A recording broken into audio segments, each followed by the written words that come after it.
So there we go. Should be good to go. I don't even know how to start these. This is really bizarre.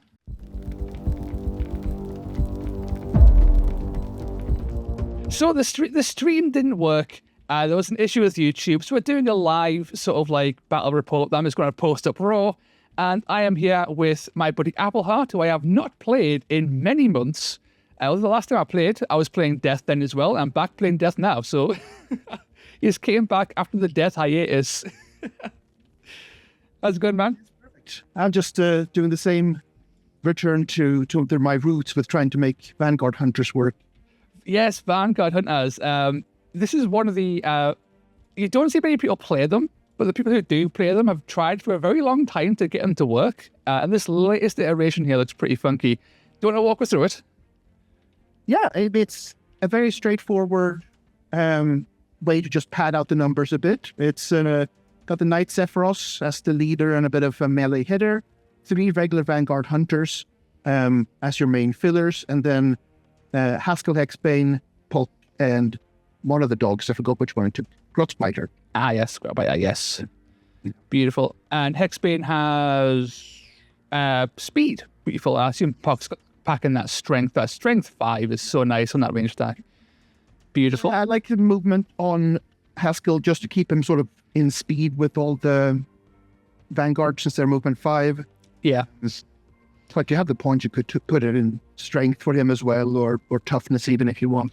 Yeah, I think movement is really underrated, especially on cheaper models, right, who are in the cheaper bracket of points, because it's only 15 points for +1 movement, and it's very impactful on a lot of models. Like, I can see Hexbane being really good on, but things like the Trueblood really benefit from that +1 movement as well in Chaos. And it gets more expensive. Once you hit that upper tier, it's like 25 points, and it becomes harder to justify for +1 runes for that. But when you're still paying that 15, it's an underused blessing that I really enjoy.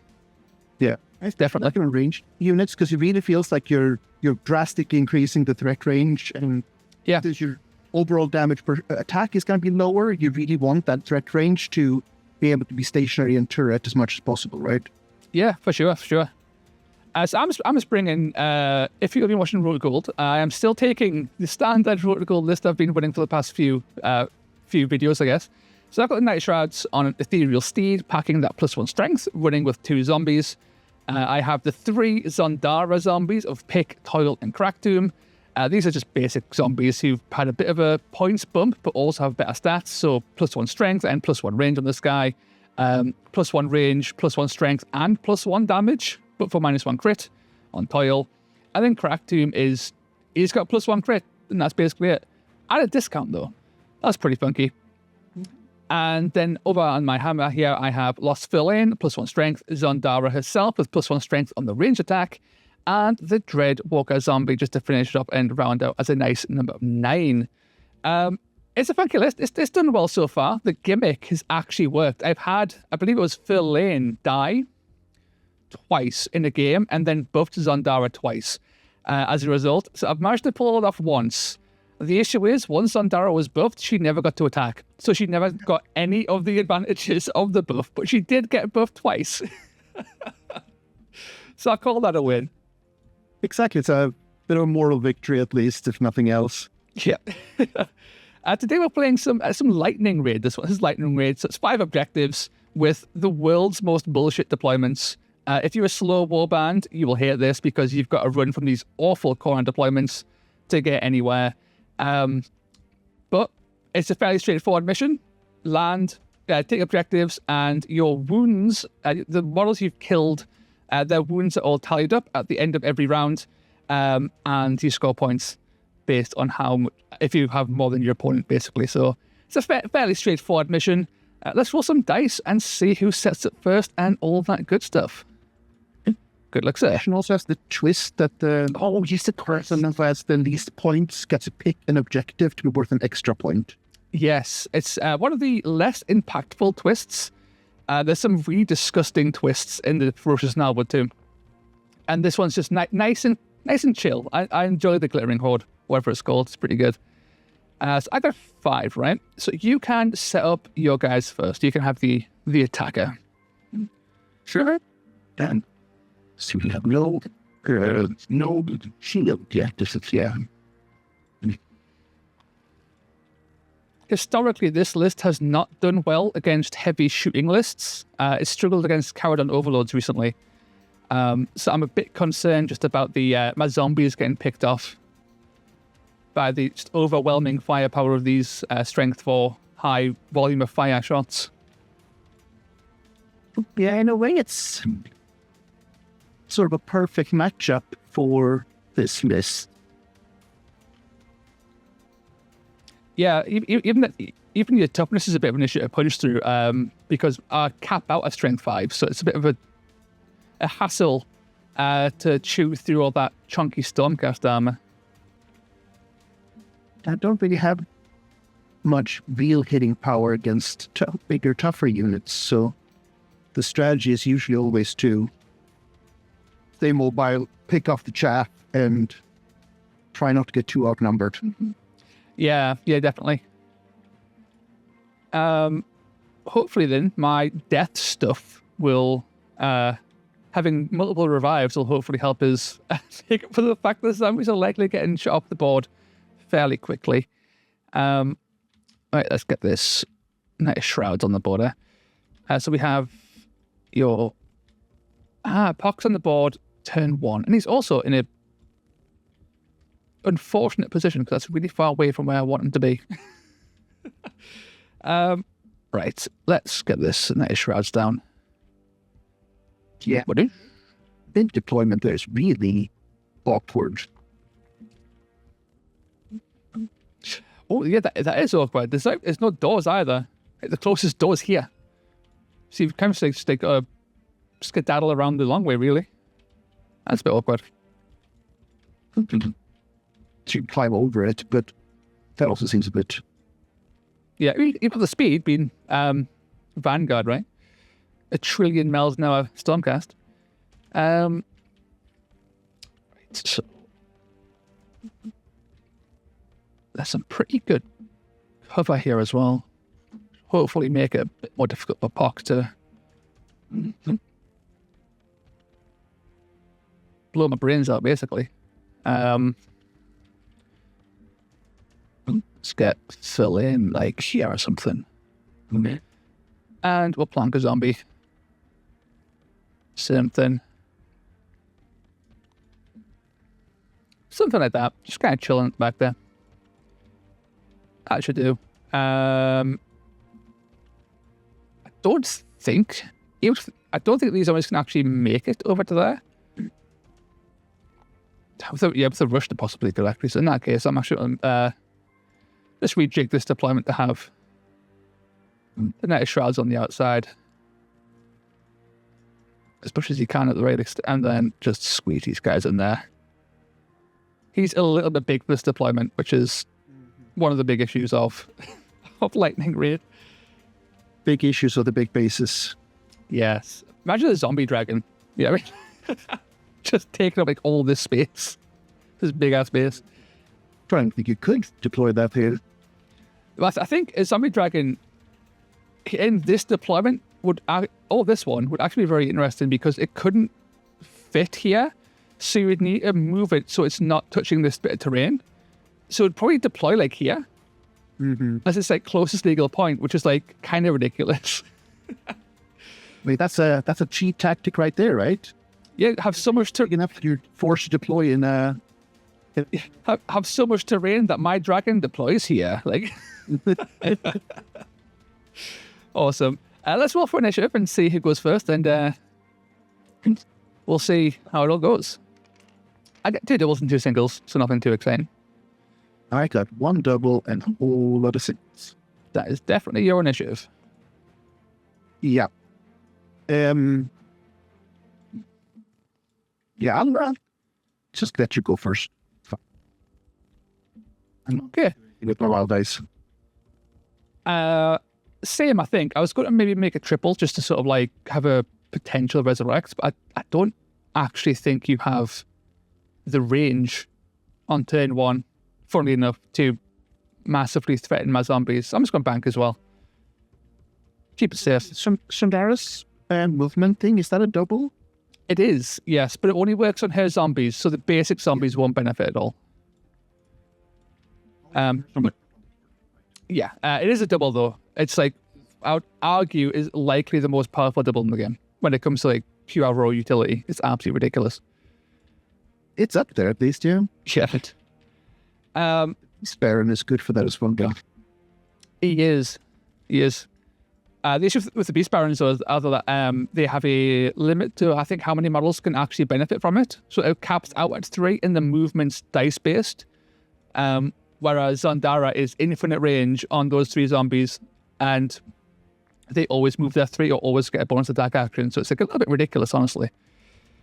So if I'm going first, I guess, I'm just going to, I think, just start moving up with my dude, right? I'll even burn a rush for that. Let's get on the objective. Screw it. Extra 2 inches in there. There we go. Beautiful. Over to you.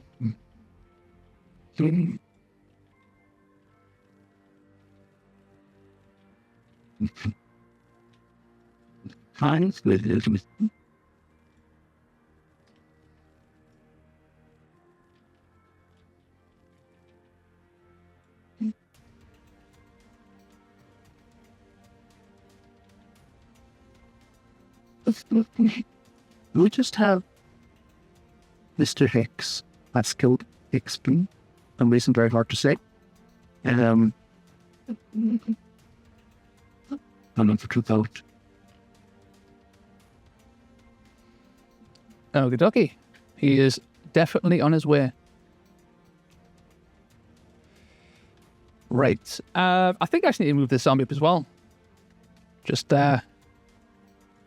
skedaddle up.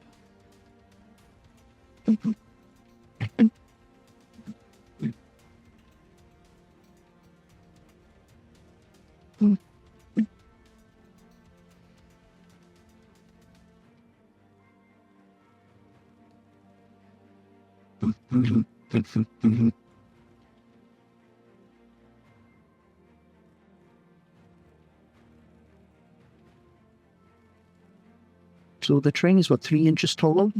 Yeah.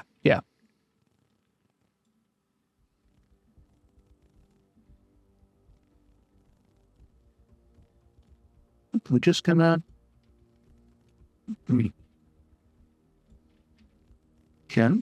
he's gonna burn a double, and which allows him to run 13.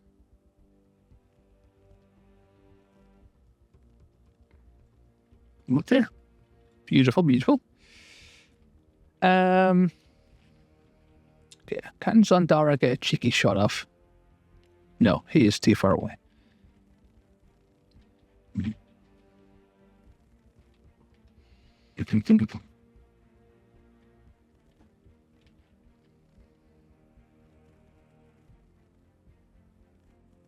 Also a bit far away. Less far away, but also this train in the way. Okay.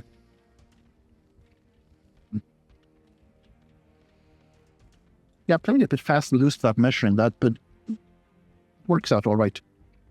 It does. Let's use this funky tool that Ziggy implemented. So, fill in like 4.6 to there.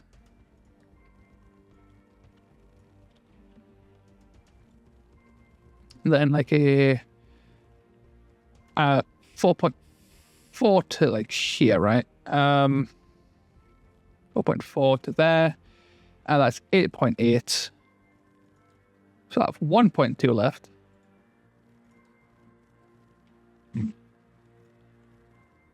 Get to there. 1.0, right? Because it's 4.6 and 4.4.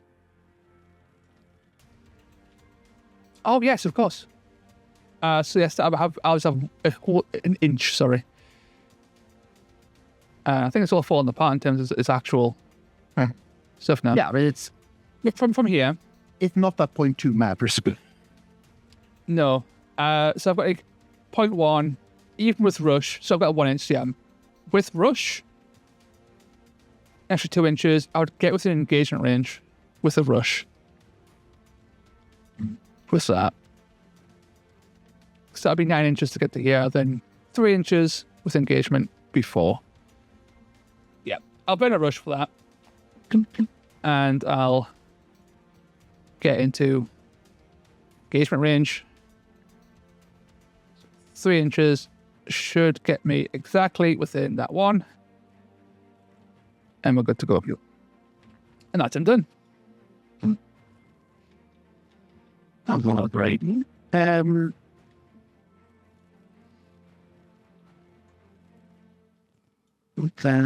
can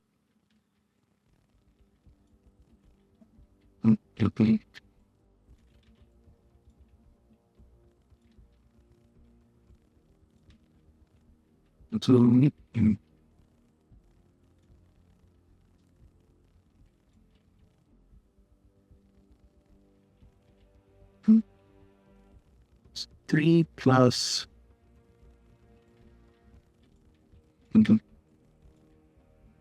5.5-ish. It's well under 10 at least. Oh yeah, for sure.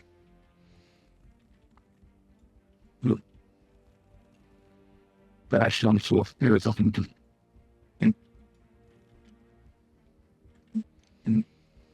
I guess I'll go with Zandara, and she will move up her 4 to here. I could move again and get on the objective, but I'm also really, like, historically incredibly greedy with Zandara, so I might just shoot you. Screw it. What was the question of the smart play versus the fun play, right? Yeah. I mean, she's got that wizard bolt, right? You might as well use it. That 3/6 damage profile is just, it's too nice to pass up. So it's 2 dice, hitting on 5s because your toughness 6 currently being in cover. But ish, we'll get the nothing. So that's Zandara done. Then I will take my doggy. Back here. Look. There.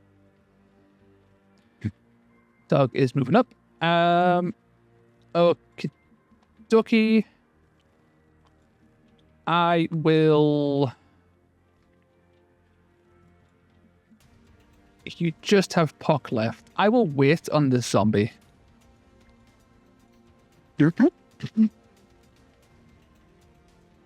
See, that's the...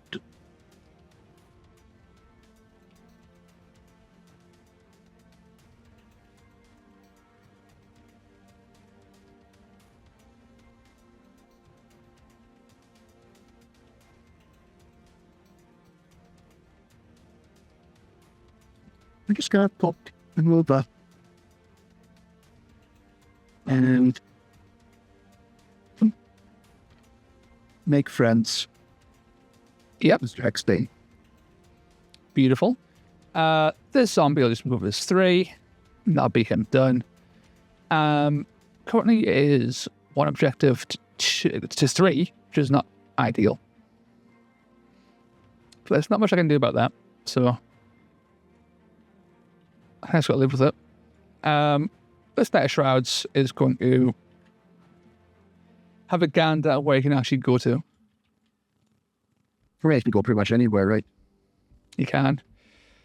I think what I want to do with him is to move him into the center, I think, and just sort of like engage the center a bit and threaten everything around it, basically. So he's just going to move his 20.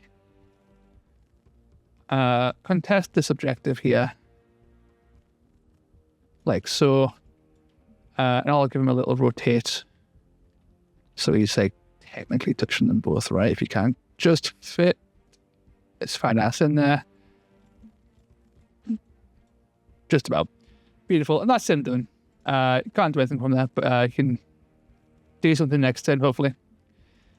For objective holding, I'll class the Night of Shrouds as being on this objective just to contest it up. So I get 2. Yep. So you score 3 points to my 1. For it's, I believe it is 1 2 more, right? Well, let me double check. I didn't say that, but I think so. Yes. 1 2 more. Beautiful. So I have the Glittering Horde. Excellent. Yes. I will designate this objective as the Glittering Horde. And will hopefully not regret it. Beautiful. Let's roll some more dice and go on to turn 2. Get our reinforcements on and all that good stuff. Maybe I actually get some attacks made this turn. I got an error in script, which... error in script, roll blue, so that's a reroll. It is 6 singles, which is fine, but the error in script issue is apparently a common thing that Theo was saying, so that actually is a reroll. Hey. Okay, 1 single, a triple, and a double. You have initiative again. I have a triple and 3 singles, yeah. I'm going to make a double.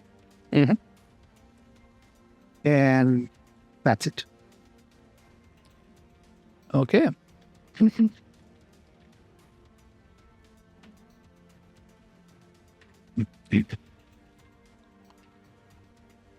I am going to...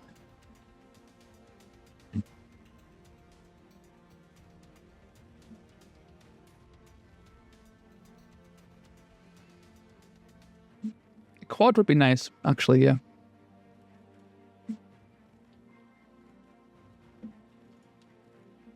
Would be very nice. I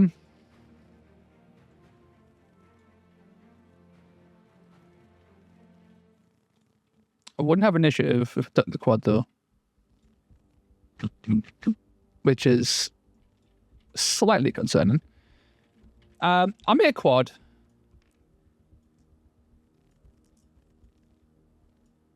See where that goes. Could make a single and try and steal, but I historically fail those rolls every time. So I'm going to make a triple as well, just to potentially pop out a resurrection or something or whatever. And that'll be that. So you have first deployment. I didn't.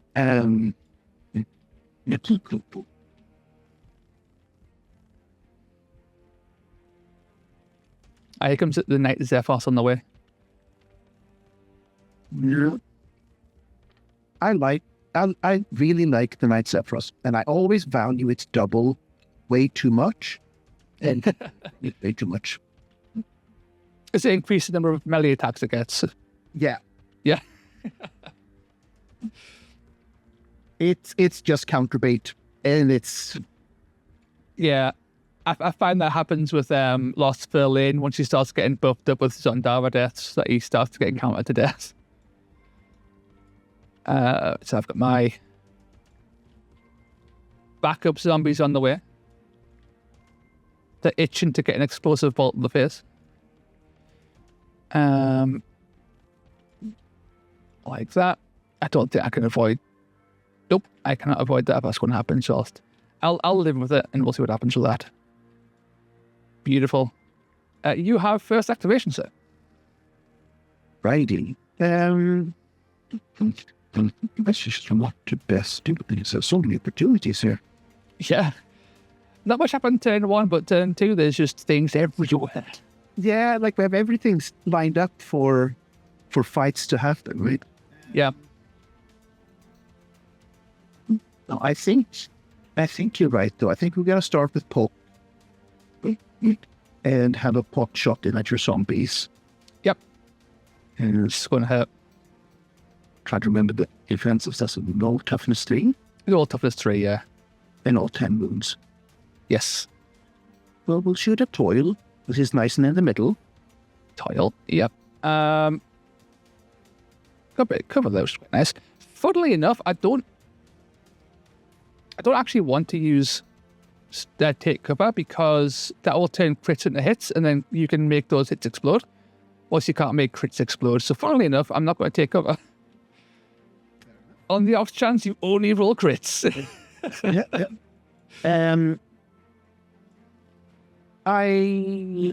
Is that trigger speed roll? No, there's no burn speed roll, because that could get dangerous.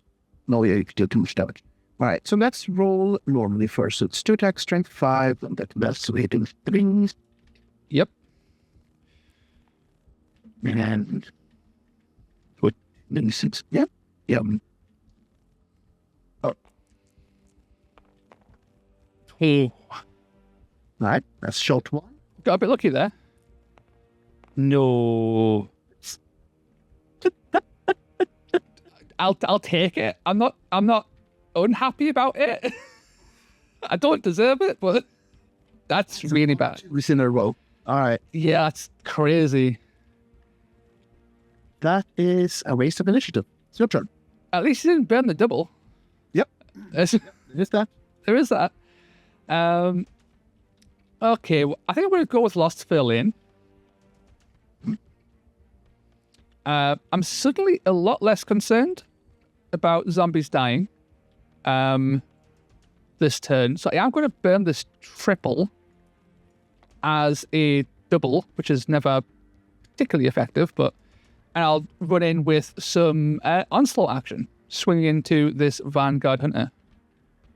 That's actually a really bad idea, because you could just counter us to death. You might actually do. Fuck it. Go home, big go home. We're going to onslaught. All right, and I will counter. Hey, here we go. Hit on 4s, strength 5, 6 attacks. Is Fairlane going to kill himself? You never know. That's a really good roll, fucking hell. That is 18 damage. I believe, no, sorry, no, that's a lie. That's a lie. It's 16 damage, sorry. Yeah. I take 3. I guess I'll swing again. He's right there, right? I'm definitely countering again. Yeah. That's only 14 damage, but I do take 5 in return. So I took a bit of a beating there.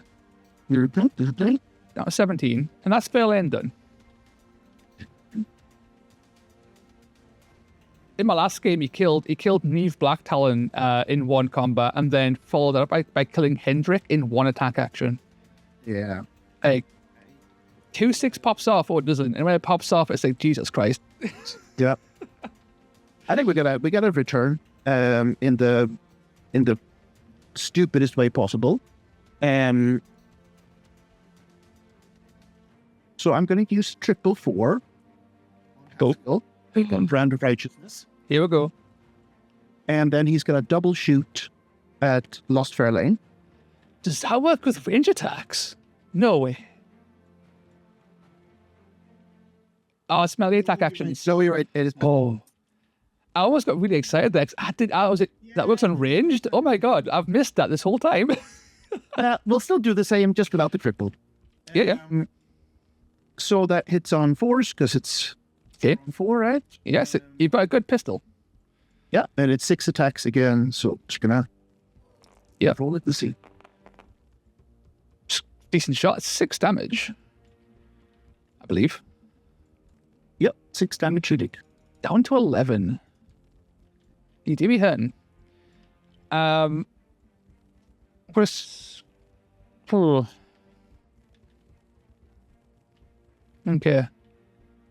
I think I'm going to go with the Knight of Shrouds.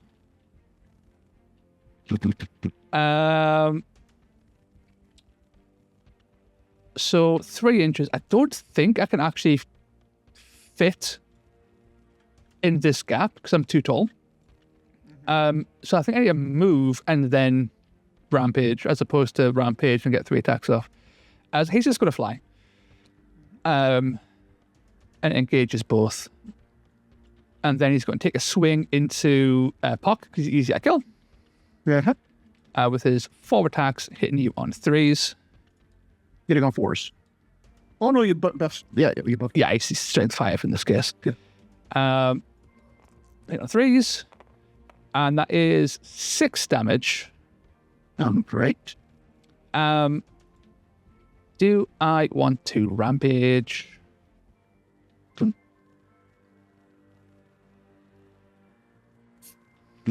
Maybe.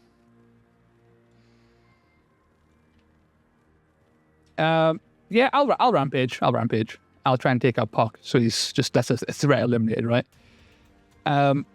So I'll rampage for the extra attack action, and that's another 6 damage there. That kills. Yep.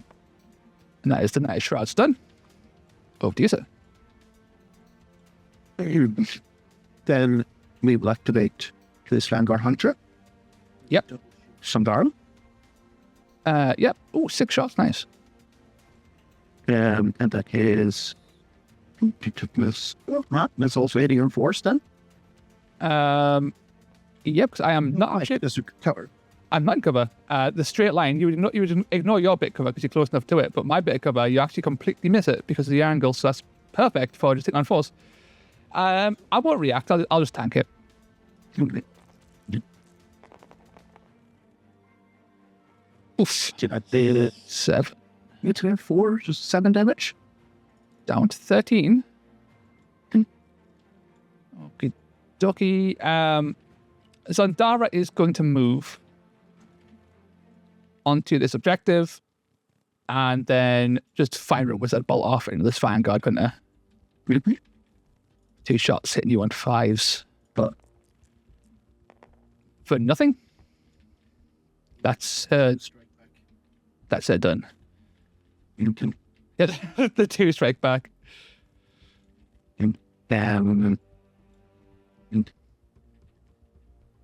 So let's see.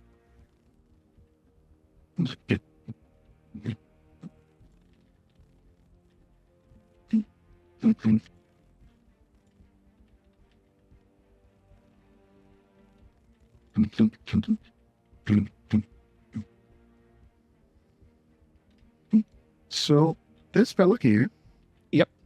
gonna move to here, and it's gonna shoot this zombie here. Yep, I am not in cover. When you single attack, it is hitting on 3 at least. Pew, pew, pew. And that is 2 damage. Down to 8. Okie dokie. This zombie is going to... I'll go over here, actually. I'll go with the Sundara stuff.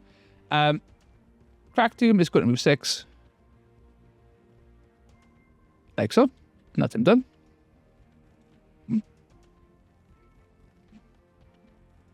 Right? So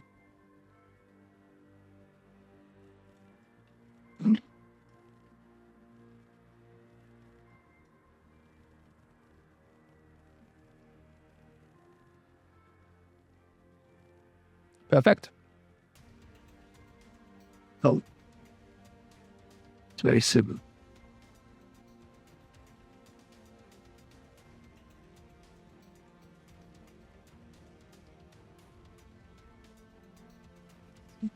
Let's see. Camera finagle, see if we can do this.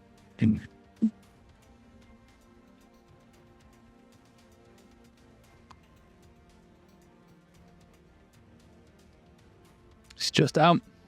Yeah.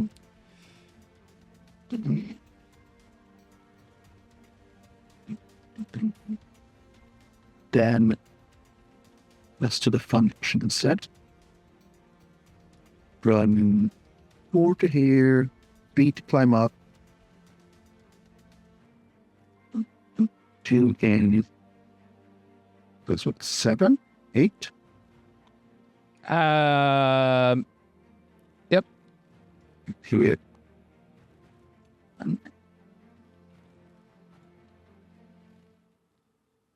There. With a double to boost movement to 13. Beautiful. Okay. I'll go with, I think, a Toil, I think. Yeah, Toil. He'll just shamble on up. Over to you. I'm done. You have your dog. No, I'm not. I have the dog. Right by, he's hiding behind all the terrain. Yep.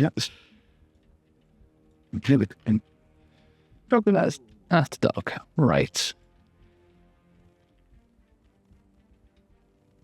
Okay. So this zombie is just going to double walk like so. okay.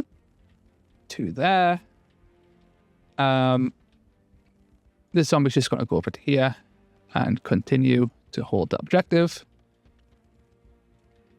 This zombie is going to try and get to here. He can. Yep, he can. So he'll just toe poke the objective. And then it is just pick left, and he will go like 3 to there. And then like 3 to there or something. And that's him done. So for objectives, this one remains contested in the center. Yep. But I managed to swap this one, and I managed to claim this one. 4 points for that alone. Yes. And then you have 1 point.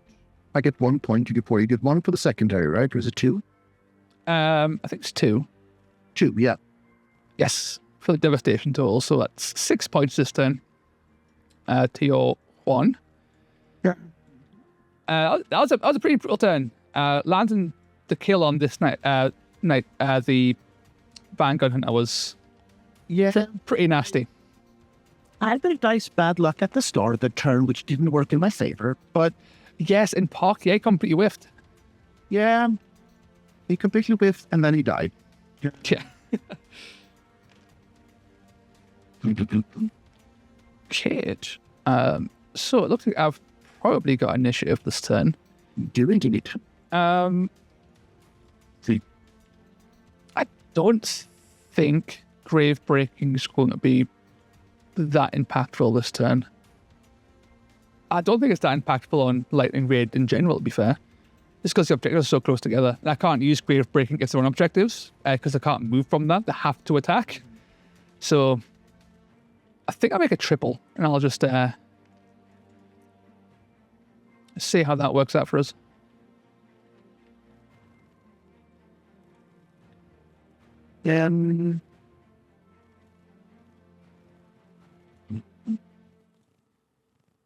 I will also make a trip. 4.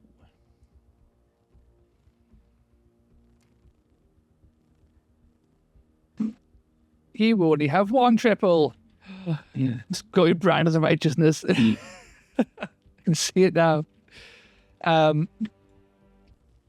Sweet. So I've got the initiative. I think I'm fine taking the first activation. I'm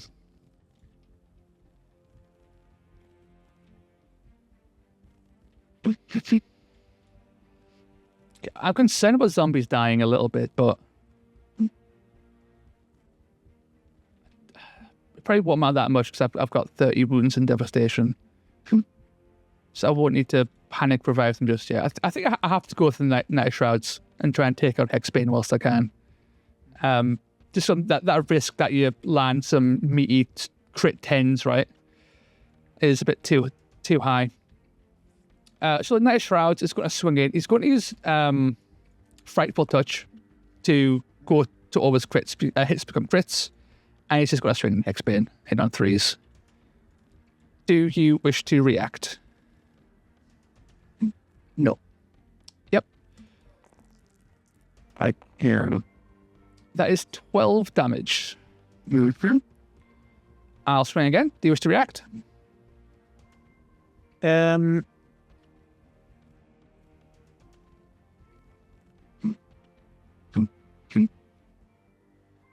Frightful Touch is for the whole turn, yeah? It is, yeah. It's a nasty ability.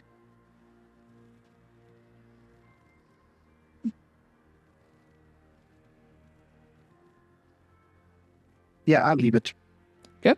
It's gone up. Just need 2 3s. Yes, another 12 there. 24 overall. Yep. And that shroud's done. Then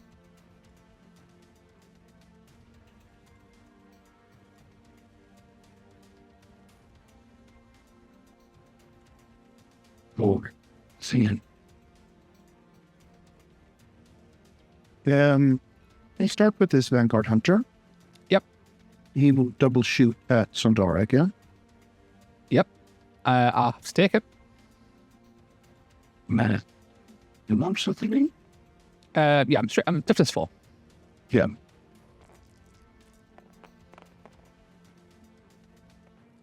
Pixabay 6.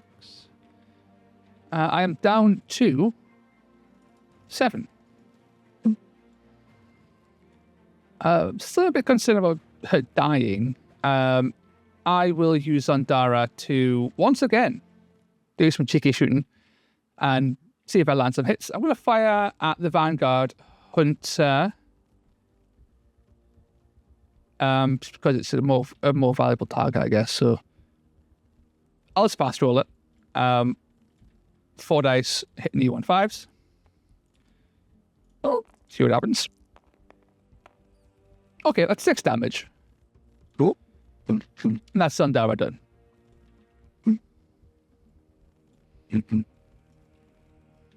Then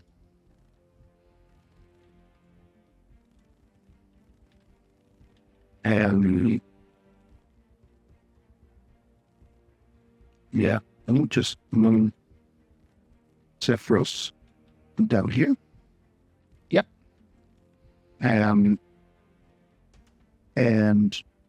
melee the zombie. Go for it. We're playing his abilities.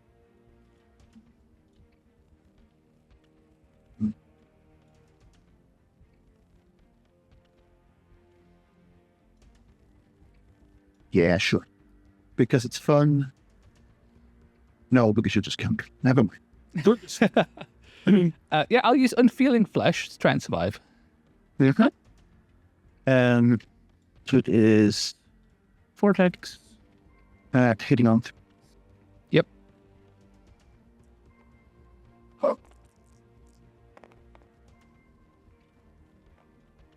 Is 2 damage.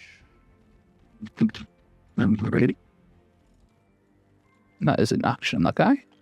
I'll go with this zombie, and he'll just give you a cheeky smack. Sure. With his rusty stick. So 2 attacks, hitting you on 5s. Looking for those cheeky 6s. Nope, still 2 damage though. Yeah.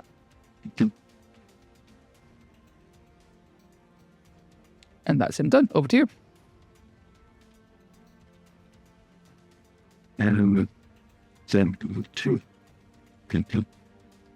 this guy and keep him with 8. He's going to double. Yep. And he will shoot at the zombie that's engaged with the Sephiroth. Yep, fire away. 3 attacks. Hit him on. Yep. Oh. That's another 3. He is half dead. I will start moving the Sundara stuff, so Toil will just shimmy on up 6 to there. And then I will just take my doggo. The doggo back there. Yep, makes sense. Is that you, our guys, now as well? River. Okie dokie.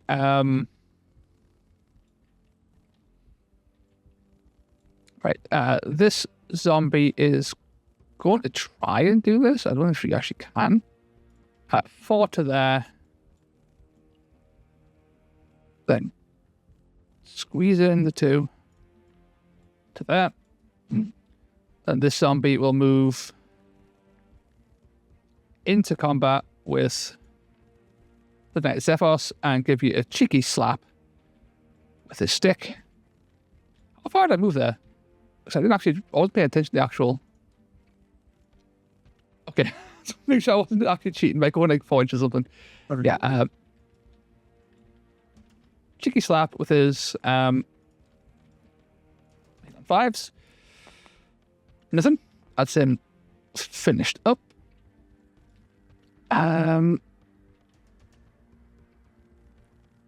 This zombie will move to engage. That should be fine. Pick. Crack to him. And fill in. It's a little bit nippier. So I'll get that tool out for him. So you say, go on.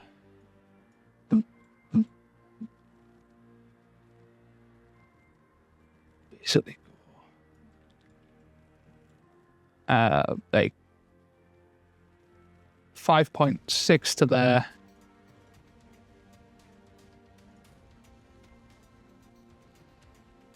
He can not fit through there, which is fine. So he'll then go to here.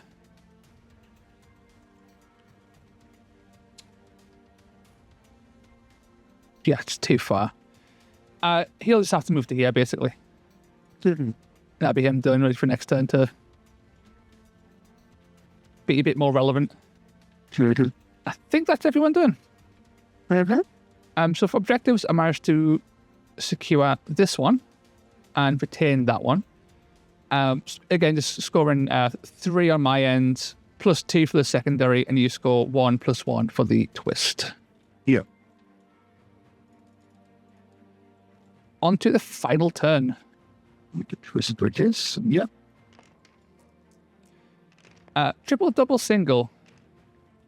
So what I've found with this list is that Thurlane and the Knight of Shrouds aren't like the best fighters in the game, but they're just nasty enough that they tend to either cause enough of a ruckus that the zombies can do what they want mostly unimpeded, or in case of like Thurlane and like Frightful Touch, they just bully things, which again tends to then leave the zombies more or less free to do what they want. And this is like a thing that tends to happen in every game. They're a surprisingly effective duo, despite being not as impactful as like a Mega Boss or a Gut Lord or like a Vargulf, right? They're not on that same tier of power. Damage output. There's a bit of deceptiveness to that as well, right? Because like, if there's a Gut Lord on the table, your whole strategy is what do you do about the Gut Lord at the table. Yeah. Whereas with Sundara, it's like, yeah, she can punch well, but am I going to run away from her necessarily? No, probably not. No, not really, no. And like with Thurlane, I've never looked at anyone, I've seen anyone be like, oh, Thurlane, he looks terrifying. You know what I mean? Yeah. And then he goes in like one taps. He goes in like one taps Stormcast. Yeah. Yeah, he's kind of surprisingly nasty. He did those 6s still, but still. I had a friend who just got into Warcry. Yeah? Weeks ago. And he did it specifically by buying Sundara's Gravebreakers and Exile Dead.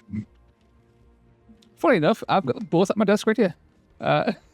Slap the two of them together, and that's a great start of It is. fun stuff. It is. It's a fantastic list that operates almost entirely on doubles, which is the best thing to operate on. Because it's such a good beginner list as well, because like I say, yeah, operates on doubles. You have good activation numbers. It's a bit giving with resurrects and such. You've got 2 of them, so you lose 1 necromancer. You've got a second one. You've got surprising damage with the lightning zombies as well, right? It's a surprisingly good. It's a cheap way of starting Soulblight, and it's also a very effective way of starting Soulblight. I would argue that it's among the, like, in terms of performance per dollar, there are very few ways to start Warcry that is better than that. Yeah, you can't buy them from Games Workshop at the minute, because they're one's from like Harrow Deep and one's from Death Gorge, which are both quite old. But I bought them both. I think it was for about £17 to £20 each from Amazon of all places. Had them in stock.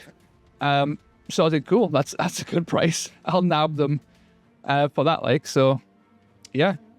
I just got the Hexbane Hunters myself for about €15 because they didn't have the Hexes anymore. Yeah. That's another great one. I think with Hexbane Hunters in particular, for order, it's one of my favorite recommendations as a really easy addition to most beginner order lists. Because you've got the dogs for cheap chaff, you've got Hexbane, who is absolutely fine for his points. Pock is, not in this game, but potentially an absolute nightmare. Theory, he is great, yeah. Yeah, it's like a really solid set. Amos too. I love Amos. But for his cost and such, he's also very solid. Yeah. Tier body to throw into a list. Yeah, he's completely decent as a mid-range. Mid-range is not fantastic in the current meta, but it doesn't make him like bad. It just means he's not meta perfect. But when you're first starting out, you don't want to be meta perfect, right? Have fun with Amos. He's an extra fighter, so you can burn off your quad and do crazy things when a dog dies, right? Yeah. No, and I think Bridget is the only one in the list that I kind of struggle to see much reason to run. But even she's solid for the cost. That pistol is great. That like quad-barreled pistol, it's strength 5, I think. It's decent. A bit on the pricey end for it, but I quite like it. Transition that into Odd Vizier as well. She's got weakest link of a very strong team. So, yeah, it's not a big criticism. No, and like, from that perspective, Lost Fair Lane is the weakest link in Zandara's team, and yet he's doing fine. So, it's a big thing, though. I really think there's more value to him than to a zombie. I'm not sure which zombie, but maybe. It's a shit. I like him a lot. I've played him in about 7-8 games now, and he's just been an absolute superstar every time. And even in death, like, you don't really care if he dies, because you either come back from this guy or buff Zandara, right? So you throw him in as a bit of a nuke. He does his stuff, dies, comes back, maybe dies again, right? It's fine. He's a nice little. Like for 215, maybe a bit expensive with the blessing, but yeah, what can you do? Yeah, but I mean, it's exactly like his damage profile. He's prone to counters. He's great at killing mid-tier chaff, but not necessarily against super strong stuff. But like you say, because his death is kind of acceptable, he's great to sort of send in as a bit of a sacrificial main, you know? Yeah, like Death don't have big hitters. I can't think of a single one bar the Vargulf, right? And the Vargulf is nowhere near as big or hitty as any of its counterparts in other Grand Alliances. So like, Death aren't really known for that. You've got to put up with the strangely jank profiles. Exactly. So yeah, what else does that have? That is kind of it, John. That's great. They were fun mob Grand Alliance. I believe you have the initiative. Yes. I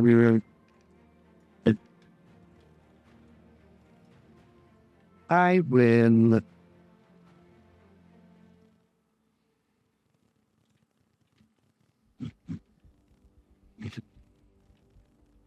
I will make another double. Okie dokie.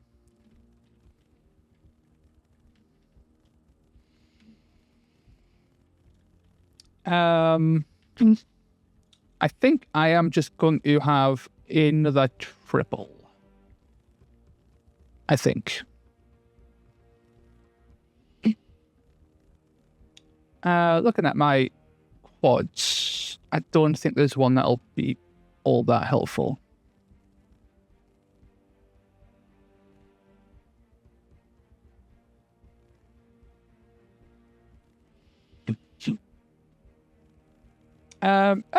Maybe.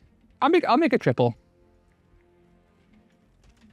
We'll keep it very fundamental for Death. Lots of triples. Really? So that's a roll-off actually now, isn't it? Cool. Oh, you have another wild dice? Yeah, sorry, I should have. Yeah. I don't have anything else standard on. Okay, roll off if you want. That's my bad for forgetting. Oh, no, of course not. So totally fine. You definitely have initiative. Then we'll just... We'll spin it in here.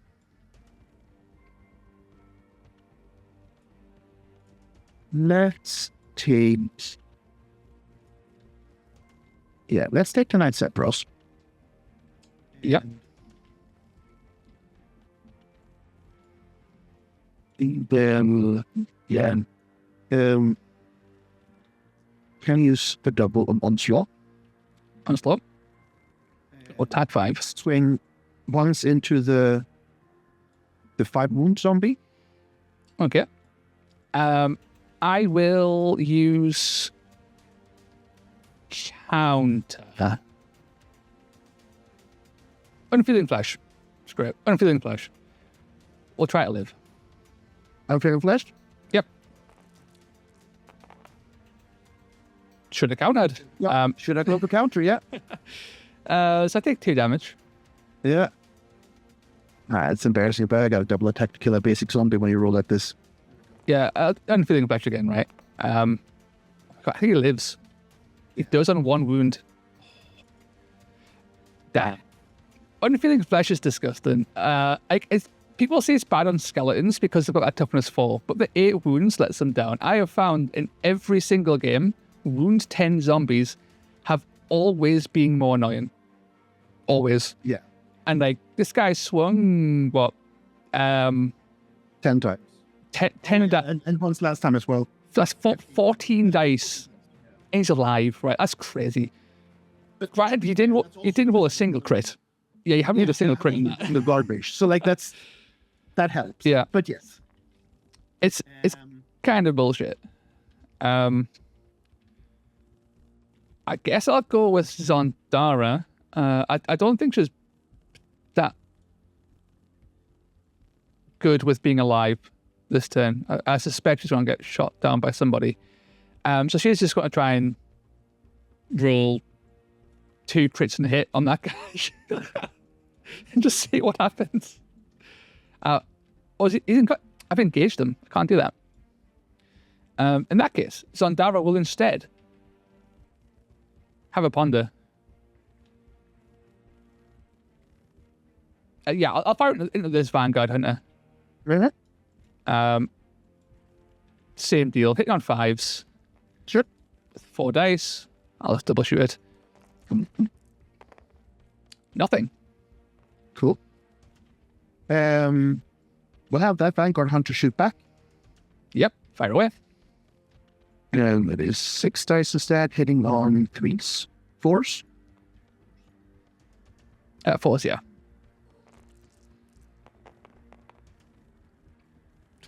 It's 4 damage. These dice, man. Yeah. I don't like when people have bad games and they just blame the dice, but dice have not been kind. They haven't. Like, I'm the same. I try to find what have I, like, dice might have been an issue, but let's like how would I play? What like little bits could have helped at least do a little bit better, try and grow, right? But in this instance, it has been like Zondara's the only thing that's whiffed, right? Everyone else has just either survived against the odds or murdered everything they've touched. And it's ridiculous. Yeah. I've not had a single attack so far that has just like actually gone well. No. You really haven't. I do know things I could have done better. So, and there's that too. But and it's we're talking about the challenges of making Vanguard Hunters work. One of the biggest problems with them is that 1/4 stat line. They benefit so much from good dice rolls. So definitely. Like for their points, I wouldn't be against, right, if the Vanguard Hunters had T4 damage and their 1/4 became their melee attack. Okay. Like as it's swap the damage profiles around. Yeah. Like I don't know. It'll be a bit more impactful, right? Yeah. I mean, I would love to see the Vanguard Hunters get just a little something. Little something. Whether it be increasing the damage or point reduction or something. Do Do it Cruel Boys style and give them venom encrusted weapons. +1 hit, +1 damage, +1 crit. Make it lightning scoured bolts. There you go. That would fit the theme better and require a little bit more tactics to them as well. So that's good. Essentially, this little laddie here is just going to give you a cheeky little slap with his slapping stick. 4 attacks, hitting you on 5s. I assume you're not going to react? No. That's rolling that. For nothing. That's him done. We're gonna hit back, do the same thing in return. Yep. No one feeling flesh this time. Yep, that too. We will see. We're gonna use a double and onslaught. Okay. We'll defer. I'll swing at him once first, and we'll see just in case it's not right. Very likely to not. And is it not 3s, right? Yes. So that's 6. All right. Well, I gotta go again then. Not 4. Oh God, that's the first crit of the whole game. I believe you. Crit ones with a shot as well. Oh, yeah. No, that's a zombie. Yeah, I got a kill at least. Splattered. I will. Sadly, Fairlane is just not in a position of usefulness. Even if he used the triple as a double to get over there.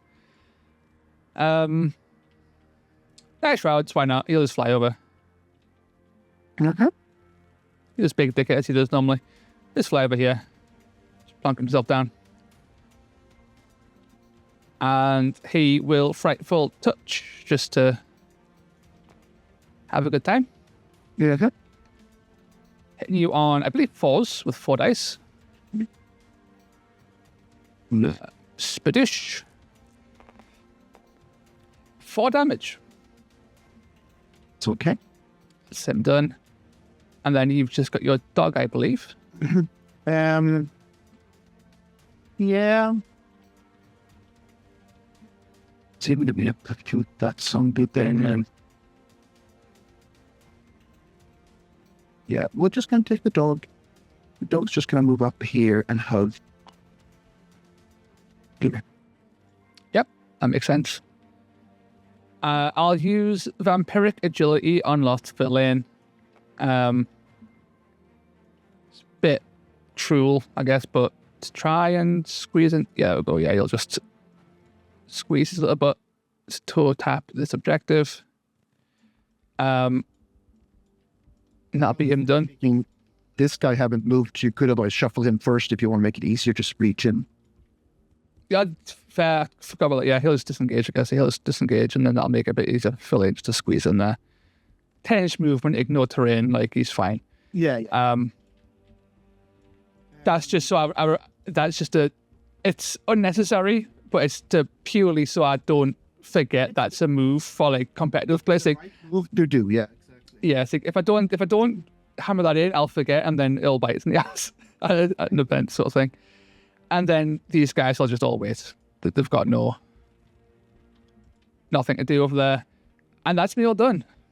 That's the game over. That's game over. So you scored another 2 points, and I scored another 5. Lightning Ray is brutal. I find it quite swingy because of the just the nature of it, but also when the dice are also swingy. I don't particularly mind Lightning Raid itself. It tends to be very much of a brawl because the objectives are so close together. They are. We kind of were lucky that we had the wall here, because otherwise the 3 center objectives all tend to become one big brawl. Yeah, they do. And same with like this wall here as well, sort of like helps like separate it like a little bit. So it wasn't just everyone piling into the center. There was actual the terrain issues worked really well to break up what otherwise could be a much less interesting mission. Definitely. Yeah, it's not my favorite mission, but I don't mind it. It is. It's definitely worse than Ferocious and Elwood too. Yes. I think a warband like the Dispossessed, I think, really struggle on this kind of mission just because of how slow they are. Once they get on the objectives, they'll absolutely dominate. But because they're movement 3 with very little avenue of increasing that movement, they struggle to get onto the objectives and get in a position, and then a faster warband can like pick them off on the way in or tie them up before they get there. And this is also small issues. one of the earlier missions that had the line about choosing which objective you count for, right? Because yes, that used to be the Dispossessed thing before, in the tournament pack before these, right? Where they would camp in the middle and then double pop their abilities, so they're worth 10 models overall when they're straddling, right? It's like, what? That one guy is the equivalent of 10 guys? What? And that's, incidentally, that's why the gyrocopters were really useful for a while there, right? Because the bigger base and the better movement. Yeah, movement 12 on the copter and 10 on the bomber was a big base that could fly anywhere and just mess you up, basically. Even with... Sorry? What? I was just going to say that the combination just makes it very good for straddling bases, the straddling objectives, yeah. It does. And it helps as well that they're actually quite durable as well with their actual defensive lines. And even if they were only got to use their ability once, so if they moved like 24 inches, which is, this and then some, right?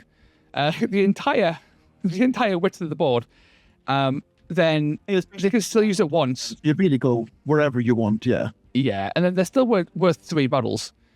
You've got to factor that in because that's a lot of models. You've got to have everywhere, right? There's five objectives, and you've got to have 3 on every objective to really to be sure that copter's not going to screw you over in the worst way possible, right? Yeah. Well, it's actually because they can just run to the corner objectives, like immediately hopping over here. Yeah. And camping those 2, for an example. Yeah. Well, what I've done in a fair few games of Lightning Raid is if the Night of Shrouds deploys on this pier, for example, what's worked really well is to just do this. Yeah.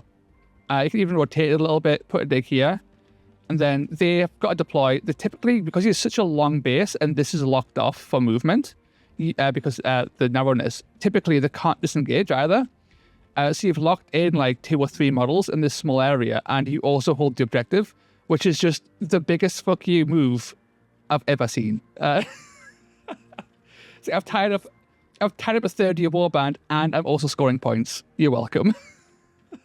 I think you did something similar with me once. You managed to get a Oracle in my turn 2 spawn and lock in like 3 Arcanauts in the spawn.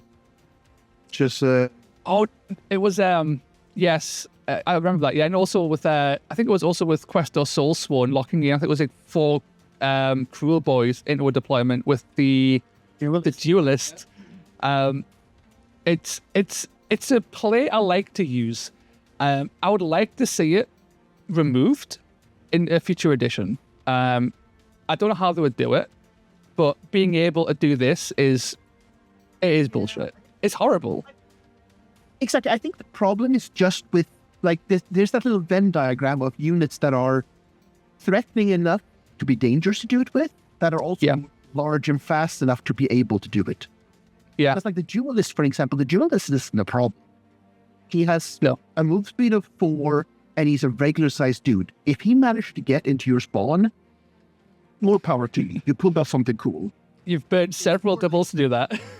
Yeah, exactly. It's more like the Knight of Shrouds there that can do that easily on turn 1 without too much shenanigans. That's where it starts getting a bit tricky. But I mean, other than him in the Vorgulf, I can't think of... I mean, there's Archelian King and such, I guess.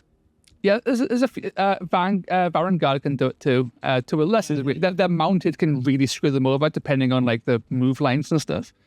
But it's one of those things where it feels it's too effective not to use which is why I do it so often, and it is a bit bullshit. And hopefully, if I keep on doing it, it will get nerfed, like in a new edition.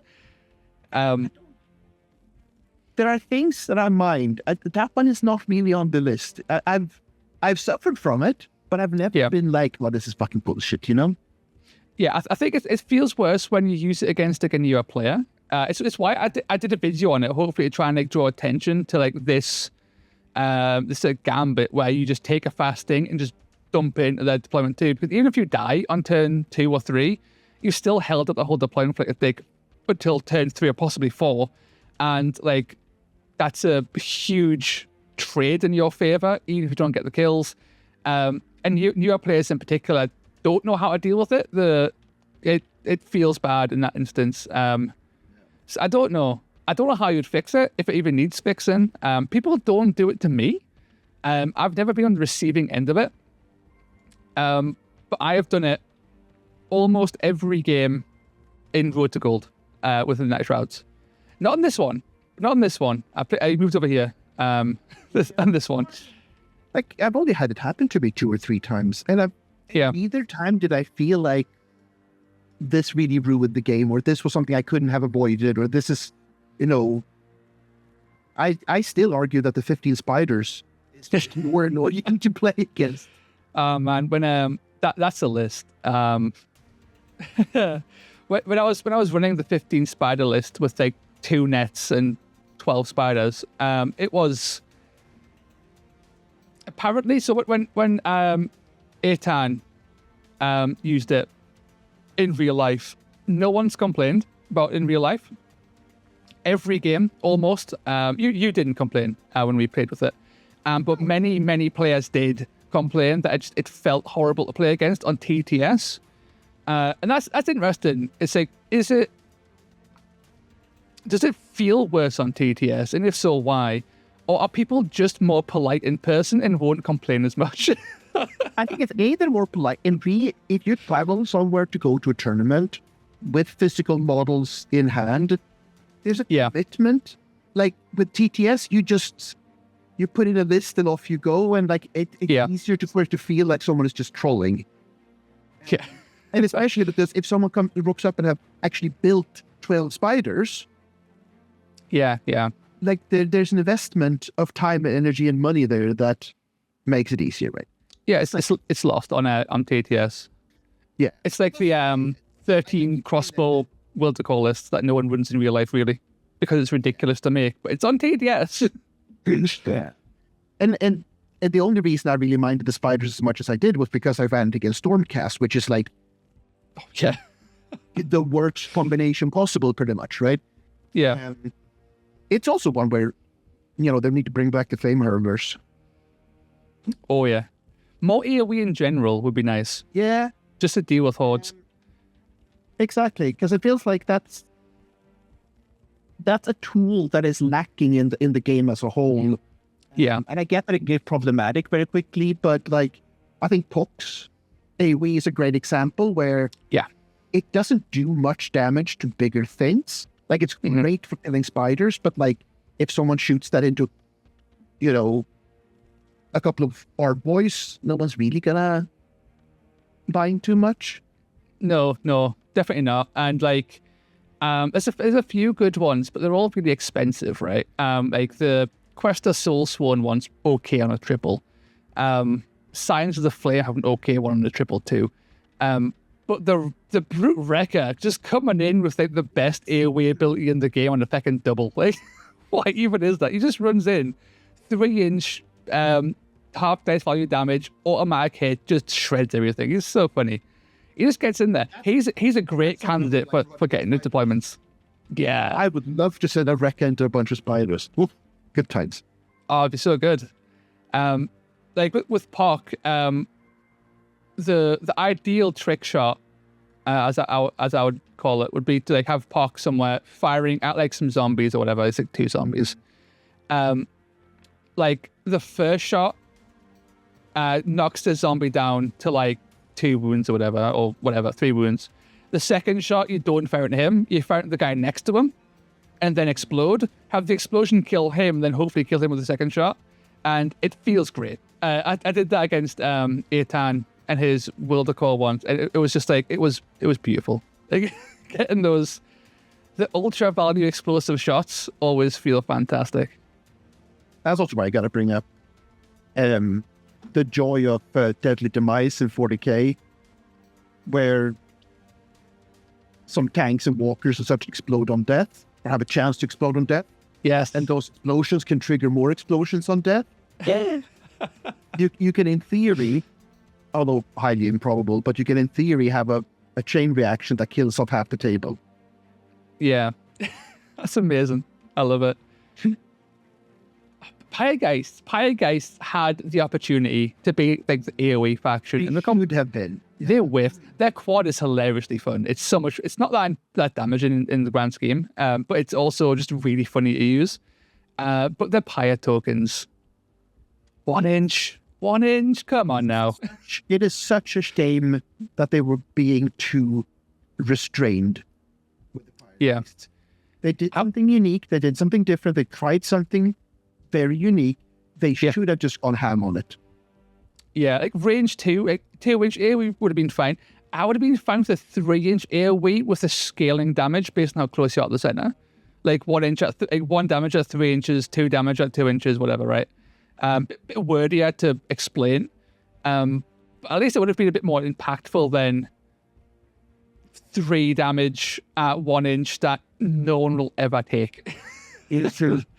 Also, if you just spawn them out of nowhere. Yeah, or do something. I don't know. They're okay.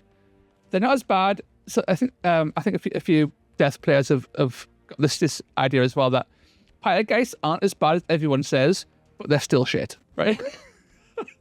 And it's a thing where people look at them and you kind of want to either go all in on token regeneration or go all in on whatever the other units called that actually kind of good.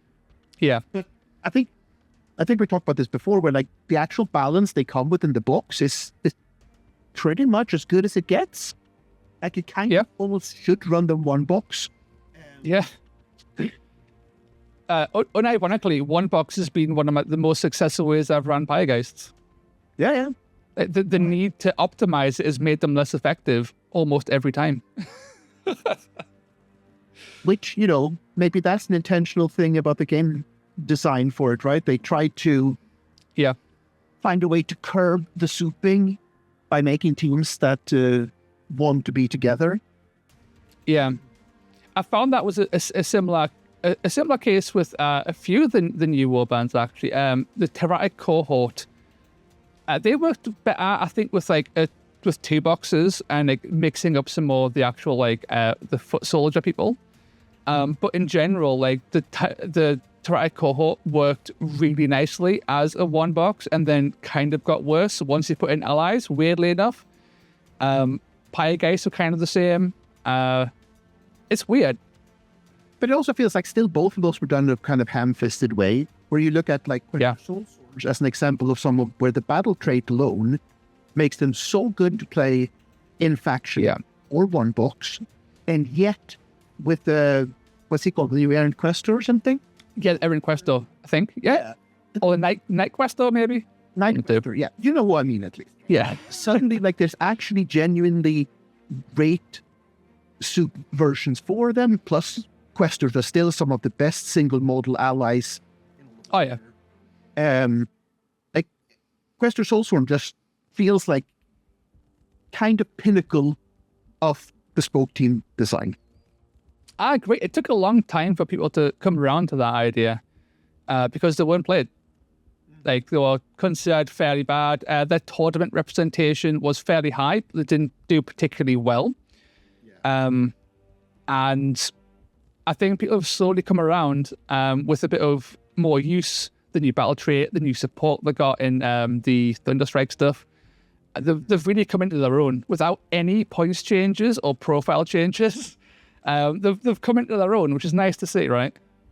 I think also it's the point where the average team sizes have generally been balanced downwards with a nerf to cheap chaff, which kind of mitigates the biggest Stormcast problem of, well, you're a 6-man list. So I think like that combined with all the rest also helps to make them more viable now. Definitely. I'm a big fan. I always enjoy playing them. They're definitely the best second box buy you can do in order. I would say absolutely fantastic for that, and also one of the most fun warbands to play. The action cheating is it's so much fun to mess around with. There's nothing quite like it on the scale that they do it. Like Black Talons dabble a little bit in it, but it's not the same as just the constant like 5D chess of playing Questor. It's really especially like when, like I say, when you run it solo factions, you can multi-use abilities and such, right? Yeah, having a Questor duelist burn rush 3 times on turn 1, and then just sprinting up the board like moving 7 or something. Just for 6 Nitro Lictors again. Yeah. 6 Nitro Lictors, ping pong them around the table, wizard bolt things, great fun. Yeah. So you do it. I mean, Questor Soulsworn is up there with Cruel Boy Soup as my favorite lists to play to make me feel smart when they work. Yes. That's a great way of putting it. They really are. I love Cruel Boys Soup. I think Cruel Boys are, unpopular opinion, I think Cruel Boys are like the best destruction, like factory, the best base for destruction. Like people might argue Iron Jaws nowadays because Iron Jaws are actually quite strong. I still think Cruel Boys are like still better in terms of just like overall construction options, right? Exactly. I think Iron Jaws are the best single faction. Yes. But Cruel Boys are the best overall in terms of the sheer variety of builds you can make for it. Yeah, they are the base for your soup. Yeah. Gits are kind of just bad all around, unfortunately. They're so sad. Because I love them so much. Yes. And Ogres, I hate them and I would like to see them all removed from the game. Yeah. Ogres are a problem, right? It's not their fault. Like they have to be big, burly, and killy, but also they are wankers. Yeah. Having the Gut Lord and the Nobblers in the same faction. They're trouble. Yeah, and I think there's been some locals I've heard rumblings of just flat bans on ogre lists, which is it's always sad to see. Like, I was sad to see monsters get banned overseas, and then if ogres are sort of like another like so problematic that people are like this making the game stale, let's like remove them. Like that's unfortunate. That's really unfortunate for like for the game, but also it's for the faction because it's a fun theme to have and they're cool models. But as they work now, a little bit. As they are now, they're a bit bullshit. Especially Gut Lords, Tyrants got nerfed in the last FAQ, I think, so they aren't quite as bad as they were. But Tyrants were nasty before their nerf. Crushers are also an issue. And the double Tyrant and a bunch of Nobblers lists and such. Yes, double Tyrant Nobblers. I ran into that with Wild Beast Flares during a league. And Wild Beast Flares are very strong, but double Tyrant just cleaved through them. Might makes right, pistols, 4-8 damage, 4 attacks. Nah, man, everything died. It was like over turn 2. And then it also goes right back to where part of the ogre problem is also the problem with attack blessings on expensive units, which I will also fly the flag for ages that needs to be repriced or removed, because that's also highly problematic in general. Yeah, I've said for a while, I think other creators, at the very least, off my musings, is in general agreement with, is that a lot of profiles were probably made without blessings in mind. And in the early, so in the compendium, for example, I don't think blessings were considered when they were doing it. So things like the Gut Lord becoming absolutely bonkers wasn't expected. But then in modern times with like Vexmore, I also think that they forgot that blessings existed because they've been so long, and they made Vexmore, and it's like, oh shit, okay. But you also see it with like their insistence on accidentally making completely bullshit ranged units with strength 4. It's like, no, don't do it with not strength 4, because then you're blessed at strength 5 and suddenly it's a problem. And it's horrible. It's like Singry. Blessings overall are good and healthy for the game. Yes. But exactly that 4 to 5 strength blessing on ranged attacks and the +1 attack blessing on big melee units, those two outliers are problematic. Everything else kind of fits. Like I've seen some people argue about, was it the cheap wound blessing? Okay. Mind that though. I think that's I don't think so. I've enjoyed it when I've used it. Like, if you want to like, make the most out of it, like I've seen people run like whole warbands where they've put all of their mid-range with +4 wounds, right? And if you want to spend all those points doing that to make a mid-range viable, do it. I am all for that. I've done that. It's fun. It's inherently a balance because there are so many mid-range units that are fun but not viable. Yeah, I took +4 wounds on my Prey Taker, and you went from being utterly unplayable to being like an actual like hidden superstar on the list. Yep. I mean, so, on that long wish list of potential 3rd edition things, just fix those 2 blessings, make the rest not an optional side rule, but a core rule, and then balance the game around it. Yeah, and make monsters less bullshit. Yeah. In saying that, I don't think monsters are bullshit. Like I've run a zombie dragon a few times. I know chimeras are the issue, right? Chimeras are the issue universally. But most monsters are completely fine. Like they die to things that are half their price, or like a clawback can reliably solo any monster in the game for like less than half the cost of a monster, right? I see. I would say rather than that, buff monsters and make monsters specifically for a 2 versus 1 scenario type.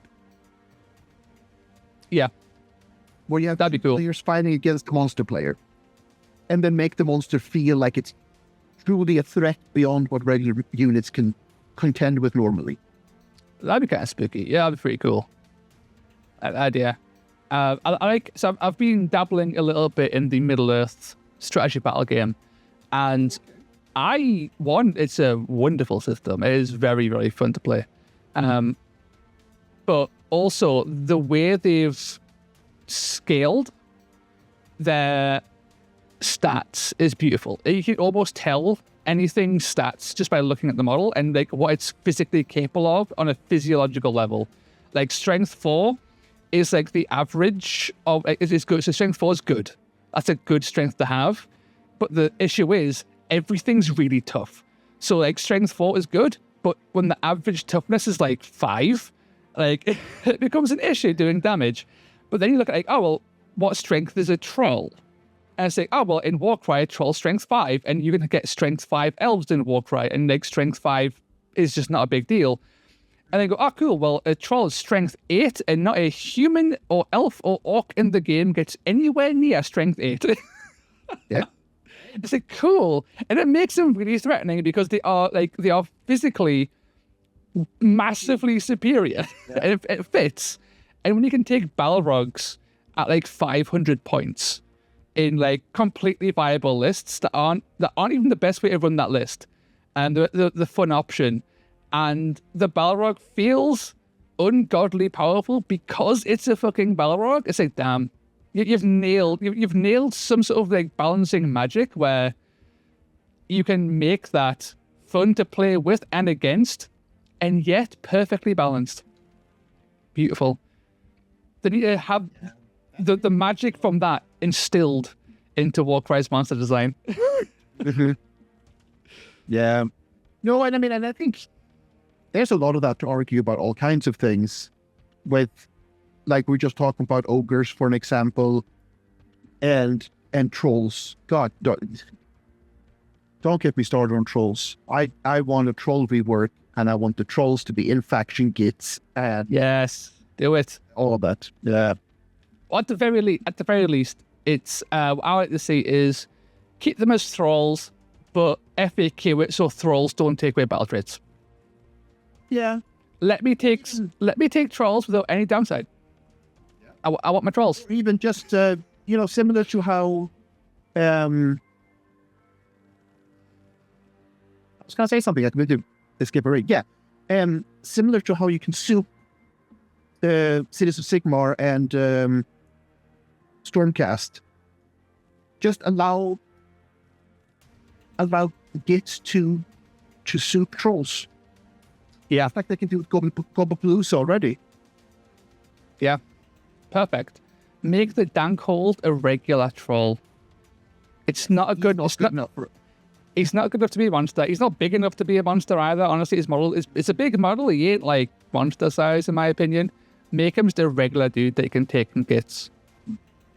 It's a great model. Yeah. I think Phylax has just popped on saying that he's ready for the second game there. So this was a fantastic game. It was a bit swingy and one-sided, but it was a lot of fun. And as always, we always go on a massive natter at the end of every game. It's beautiful. Yes. It's the good old chat. Fun playing with you, man. Let me know if you ever want to do it again, and maybe I'll bring an actually good list next time. Just good dice. We'll see. Good dice. Bribe Ziggy. I'm sure that's what I do. So yeah. Catch you in a bit, man. Cheers again for a good game. I'll talk You to you too. later.